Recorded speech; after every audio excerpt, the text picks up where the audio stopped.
सपने देखने वाली बहू। गुप्ता जी की बहू अंजलि को सपने बहुत आते थे। एक दिन सुबह सुबह जब अंजलि सोकर उठी, सासू माँ जानती हैं क्या होने वाला है? अरे क्या हुआ, फिर से कोई नया सपना देख लिया क्या? हाँ सासू माँ, बहुत जोर से बरसात आने वाली है। आज कोई कपड़े मत धोना, सूख नहीं पाएंगे। अरे बहू, बाहर तो इतनी तेज धूप निकली पड़ी है, तुमको कहाँ बारिश नजर आ रही है? अरे मम्मी जी, मैंने सपने में देखा था बहुत जोर से बारिश होने वाली है, इसलिए बस आज कोई कपड़े नहीं धुलेंगे। अरे लेकिन इससे पहले भी तो कितनी बार तुझे सपने आए हैं, कभी कुछ सच भी होता है क्या? मम्मी जी, आप भी ना सपनों पर भरोसा करना चाहिए, भरोसा। अंजलि की सास उसकी कोई बात नहीं मानती, लेकिन उस दिन वाकई में शाम होते होते घने बादल आ जाते हैं और जोर से मूसलाधार बारिश होने लगती है। अंजलि, आज तो तुम्हारा सपना सच हो गया। बहू, आज तो तुमने सपने में बारिश देखी थी ना, और देखो सच में बारिश हो गई। लगता है अगली बार से हमें तुम्हारी बात माननी पड़ेगी। पापा जी, मैं तो हर बार ही मम्मी जी से कहती हूँ, मेरे सपने सच हो जाते हैं, बस भरोसा रखिए। कुछ दिनों के बाद, अजी सुनते हैं, मुझे ना सपना आया था और सपने में मैंने देखा कि आपकी पूरी 1 करोड़ की लॉटरी लगी है। अरे कभी कभी सपना सच होना सही बात है, लेकिन हमेशा ऐसा नहीं होता अंजलि। और वैसे भी लॉटरी लगने ही वाली है तो अच्छी बात है ना। मैं तो कहती हूँ, हम वो बड़ा सा घर खरीदने वाले थे ना, आज ही चलकर उसको फाइनल कराते हैं। अरे वाह वाह, हाथ में पैसा नहीं और बड़ा घर खरीदना है।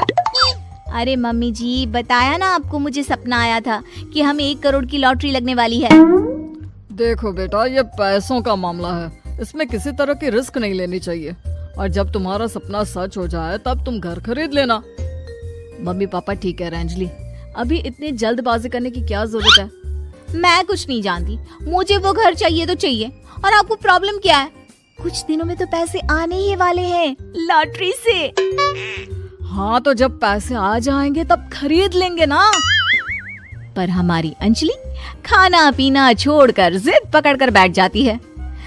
आखिर मजबूर होकर अंजलि के पति को उस घर को बुक कराने के पैसे देने पड़ते हैं। कई दिन बीत जाते हैं, लेकिन अंजलि के पति की कोई लॉटरी नहीं लगती। कुछ दिनों के बाद, तुम्हारे सपने के चक्कर में तो सब खराब हो गया अंजलि।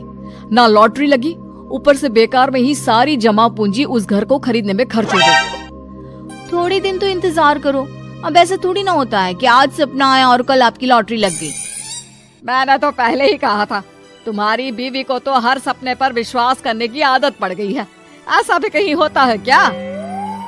कुछ दिनों के बाद अचानक से अंजलि के पति के पास एक फोन आता है और पता चलता है कि उसकी 1 करोड़ की लॉटरी लग गई है। अरे वाह अंजलि, ये तो कमाल हो गया, मेरे तो सच में लॉटरी लगी। अरे भगवान भला करे तुम्हारा। हाँ हाँ बहू, अब तो तुम जो कहोगी हम वो सब बात मानेंगे। तुम्हारे सपने का मतलब तो पूरा का पूरा सच होता है। अरे बिल्कुल ठीक कहते हैं, मैं तो बेकार में ही बहू को उल्टा सीधा सुनाती थी। अरे इसके सपने तो वाकई में सही हो जाते हैं। अपने घर वालों की बात सुनकर अंजलि मन ही मन बहुत इतराती है। उसे लगता है कि अब वो जो भी सपना देखेगी सच हो जाएगा। और इसी चक्कर में एक दिन अंजलि को सपना आता है कि अचानक उनके घर पर बहुत सारे मेहमान आने वाले हैं। यही सोचकर अंजलि अपनी सास को कहकर बहुत सारा खाना पहले से ही बनाकर रख लेती है। सुबह से शाम हो जाती है। हमने इतना सारा खाना बना लिया, लेकिन हमारे घर तो कोई मेहमान आया ही नहीं। हाँ मम्मी जी, अब तो रात होने आई है, लगता है ये खाना हम लोगों को ही खाना पड़ेगा। गुप्ता जी का परिवार पूरे 2 दिन तक उस खाने को खाकर खत्म करता है, लेकिन अंजलि की ये अपने सपनों पर भरोसा करने की आदत इतनी जल्दी छूटने वाली कहाँ थी। एक दिन अंजलि की सास अपने किसी रिश्तेदार के घर जाने के लिए कहती है, अरे अंजलि बहू, मैं जरा 2 दिन के लिए बुआ जी के घर जा रही हूँ। देखो तुम पीछे से घर को अच्छी तरह संभाल लेना। हाँ ठीक है मम्मी जी, आप चिंता मत करिए, मैं सब कुछ अच्छे से संभाल लूंगी। बहू, वैसे तो तुम सब कुछ बहुत अच्छे से ही करती हो, लेकिन देखो ये जरा ना सपनों पर भरोसा थोड़ा कम किया करो बेटा।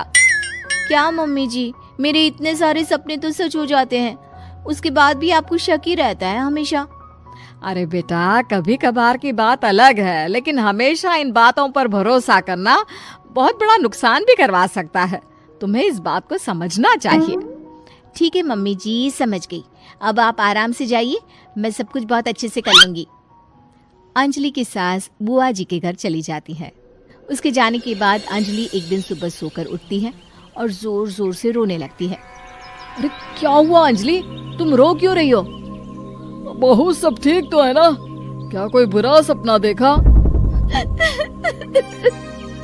अरे पापा जी क्या बताओ, मम्मी जी नहीं रही, वो हम सबको छोड़कर चली गई।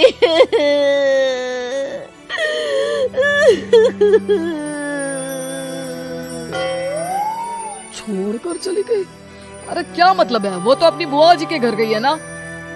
पापा जी, सासू माँ बुआ जी के घर नहीं, भगवान जी के घर गई है।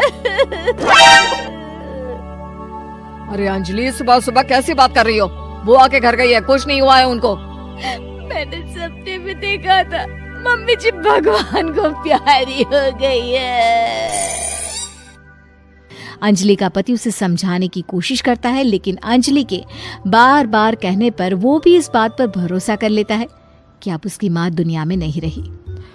सारे गांव में ये खबर फैल जाती है कि अंजलि की सास की मौत हो गई। भगवान, अब हम क्या करेंगे? तुम्हारे सर से माँ का साया उठ गया। मैं तो कहती हूँ पापा जी, इनको बुआ जी के घर जाकर मम्मी जी की डेड बॉडी को ले आना चाहिए, तब तक हम उनकी अंतिम यात्रा की तैयारी करते हैं। अंजलि का पति अंजलि की बात सुनकर बुआ जी के घर के लिए रवाना हो जाता है। उधर अंजलि अपनी सास के अंतिम संस्कार की सारी तैयारियां कर लेती है। मोहल्ले के सारे लोग वहां पर आकर इकट्ठा हो जाते हैं। बहुत बुरा हुआ, मेरी सास मुझे बहुत प्यार करती थी, बुआ जी के घर गई थी। अरे हमको क्या पता था कि भगवान जी के घर जा रही है। अंजलि ने अपनी सास की तस्वीर पर हार पहनाकर घर के बीचों बीच रख दिया। सब लोग आकर गुप्ता परिवार को सांत्वना दे रहे थे। थोड़ी देर बाद अंजलि का पति घर आता है और साथ में अपनी माँ को भी ले आता है। अरे बहू, मेरी तस्वीर पर हार क्यों चढ़ा रखा है? सब लोग अंजलि की सास को देखकर डर जाते हैं। अरे आप लोगों को डरने की कोई जरूरत नहीं है, मेरी माँ जिंदा है। ये तो मेरी बीवी के सपने के चक्कर में हम लोगों ने अपनी माँ को मरा हुआ समझ लिया।